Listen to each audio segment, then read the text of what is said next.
नमस्कार, मैं पंकज कुमार और आप देख रहे हैं मेरा यूट्यूब चैनल गजब इंडिया, जहां पर हम देश दुनिया के बारे में बातें करते हैं। आज बात बेरोजगारी के मुद्दे पर। पूरी दुनिया में कोरोना वायरस फैला हुआ है। भारत में अब तक करीब 15 लाख टेस्ट हो चुके हैं, जिनमें से 56-57 हज़ार केस सामने भी आ चुके हैं जो पॉजिटिव हैं। करीब 1800 से ज़्यादा लोग अब तक इससे भारत में मर चुके हैं। अमेरिका सबसे ज़्यादा प्रभावित है, बहुत सारे यूरोप के देश प्रभावित हैं और आप जानते ही हैं कि दुनिया भर के देशों ने इससे बचने के लिए लॉकडाउन का सहारा लिया है। बहुत सारे देशों में, भारत में ही अब 45-46 दिन हो चुके हैं जब से लॉकडाउन लगा हुआ है। इस महीने की 17 तारीख तक है, आगे अगर एक्सटेंड हो जाए तो बात ही अलग है। तो पूरी दुनिया में चूंकि इसकी दवा नहीं है तो लॉकडाउन ही एक सहारा है, सोशल डिस्टेंसिंग एक सहारा है जिसकी मदद लेकर जो देश हैं वो बच रहे हैं। लेकिन इसका बड़ा खामियाजा जो है देशों की अर्थव्यवस्था पर पड़ रहा है। आपको पता ही है कि भारत में जब अर्थव्यवस्था चरमरा रही है, हालांकि कोविड-19 के पहले भी भारत की अर्थव्यवस्था कुछ खास ठीक नहीं थी। आपने बहुत सारे रिसर्च पढ़े होंगे, रिपोर्ट्स देखी होंगी। लेकिन अब चूंकि कोविड-19 आया और भारत पूरी तरह से बंद है, दुनिया के बहुत सारे देश बंद हैं, तो आप समझ सकते हैं कि जिस देश की अर्थव्यवस्था कोविड-19 के पहले भी ठीक न रही हो, वो इस मार से कैसे बच सकता है।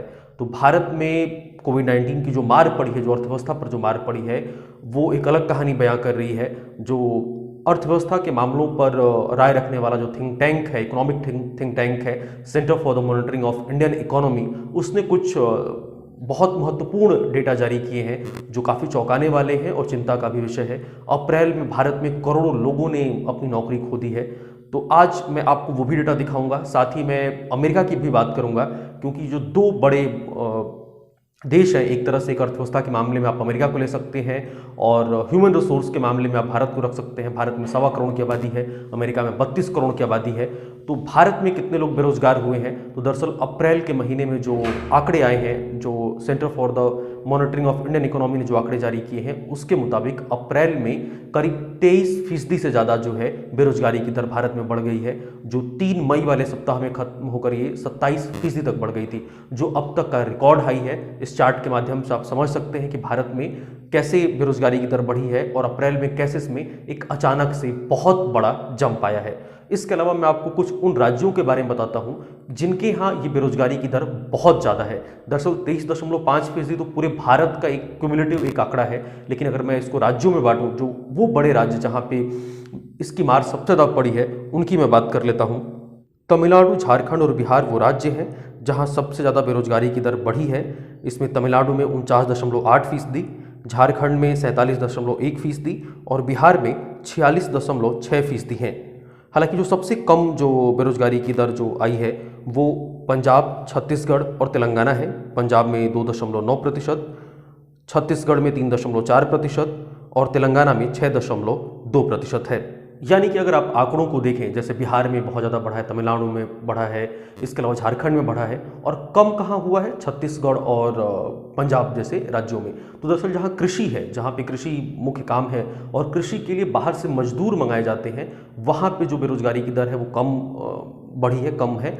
और जहाँ पे माइग्रेंट मजदूर ज़्यादा है, जहाँ से लोग पलायन करते हैं, जहाँ से दूसरे शहरों में जाके लोग काम करते हैं, आपको पता ही है झारखंड से, बिहार से करोड़ों लोग जो है, वो लाखों लोग जो है दूसरे शहरों में, बड़े शहरों, मुंबई, दिल्ली जैसे शहरों में जाकर काम करते हैं।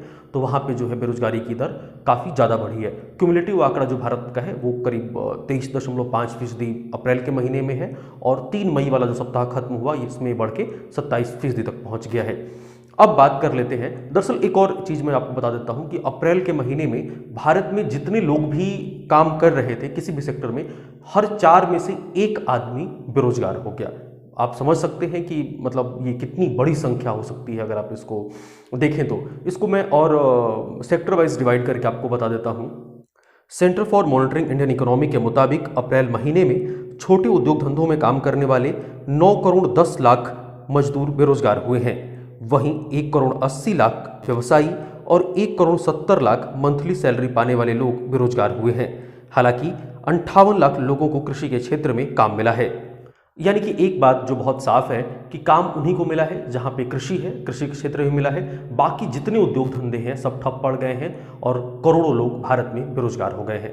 तो ये तो भारत का आंकड़ा था। अब हम दुनिया की सबसे बड़ी जो अर्थव्यवस्था है, सबसे जो मजबूत अर्थव्यवस्था है जो मानी जाती है अमेरिका, उसकी बात कर लेते हैं। दरअसल अमेरिका में आपको पता ही है कि साल 1929-30 में जो ग्रेट डिप्रेशन आया, जो विश्व आर्थिक मंदी है, जो अब तक की सबसे बड़ी आर्थिक मंदी है, उसके बाद सबसे ज़्यादा बेरोजगारी की दर वहाँ बढ़ी है। वहाँ 14% से भी ज़्यादा बेरोजगारी की दर अब हो चुकी है। जो अभी डेटा आया है उसके मुताबिक अप्रैल महीने में 2 करोड़ से ज़्यादा लोग, 20 मिलियन यानी कि 2 करोड़ से ज़्यादा लोग अमेरिका में बेरोजगार हो गए हैं, जो अब तक का एक रिकॉर्ड है। अमेरिका की पॉपुलेशन 32 करोड़ है, जिसमें से आप समझ लीजिए कि 2 करोड़ से ज़्यादा लोग बेरोजगार हैं। भारत में ये संख्या बहुत ज़्यादा है, करीब करीब 15 करोड़ से ज़्यादा है। अमेरिका में 2 करोड़ के आसपास लोग बेरोजगार हुए हैं। तो यानी आप समझ सकते हैं कि बाकी जो यूरोपीय देश हैं, जो साउथ एशिया के देश हैं, वहाँ पे हालात कैसे होंगे। तो देखिए अब सरकार क्या कदम उठाती है, लेकिन फिलहाल जो है बेरोजगारी पूरी दुनिया में बढ़ रही है और कोरोना के मामले भी बहुत तेज़ी से बढ़ रहे हैं। ये जानकारी आपको कैसी लगी मुझे कमेंट बॉक्स में ज़रूर बताइए। अगर आपकी कोई राय है, अगर आप किसी दूसरे टॉपिक पर कुछ जानना चाहते हैं तो कमेंट बॉक्स में लिखते रहिए। इस वीडियो को ज़्यादा से ज़्यादा शेयर करिए ताकि दूसरे लोग इसके बारे में जानें, समझें और सजग हो पाएँ।